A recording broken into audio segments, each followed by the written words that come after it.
Not long to go then till the start of the World Cup. This, of course, the last internationals that we'll see ahead of the tournament that kicks off in Qatar. A tournament that may not be quite as ready as the country hoped. This is Mark's report.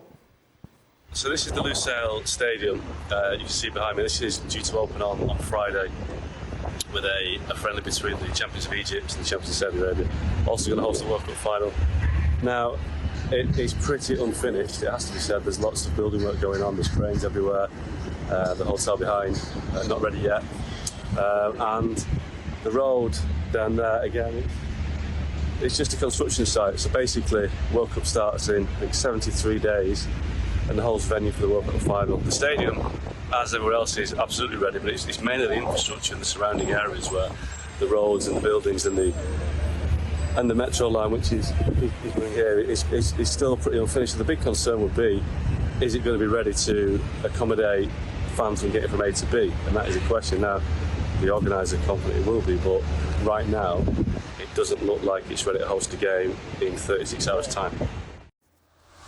What a view that is of you, Mark. Hopefully your corneas survived that report. I feel like ahead of every World Cup, we have the same discussion. It's not ready, there's problems, and then it all seems to come together at the last moment. You've obviously been there, covered many World Cups. Is there a different feel to this one? Yeah, because it's in reverse this time, because usually it's about the stadiums and facilities that aren't ready, and you go to the stadiums and you can still smell the paint having just finished it the day before. The stadiums in Qatar are ready and they're amazing. The Lusail Stadium it's like Tottenham Stadium, but bigger and better. Same architect. It basically is the Tottenham Stadium, but a jumbo version of it. It's amazing. Same goes for Education City, Al Janoub, all these great stadiums.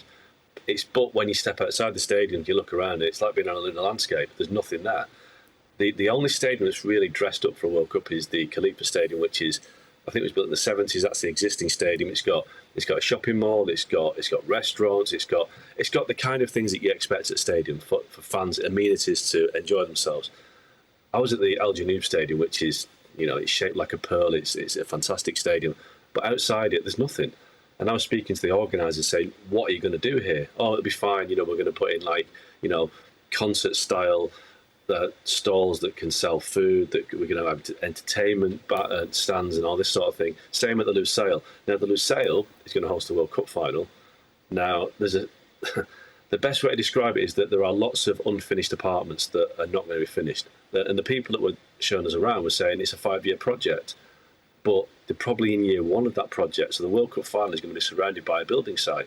The whole of Qatar there's probably more cranes in Qatar than anywhere else in the world. It is a huge building site, and my concern is that the roads are finished, the metro's finished, the stadiums are great, but there's not enough hotel rooms, there's not enough for fans to do, and there's not enough for fans to do outside the stadiums when they get there. It's barren, and that is the concern, that the lack of amenities and the lack of thought for the supporters is going to be a real problem, because they're expecting 1.3 million people visiting Qatar during the World Cup. It's just not big enough to cope. Will you have to share a room with Gab? Oh, no.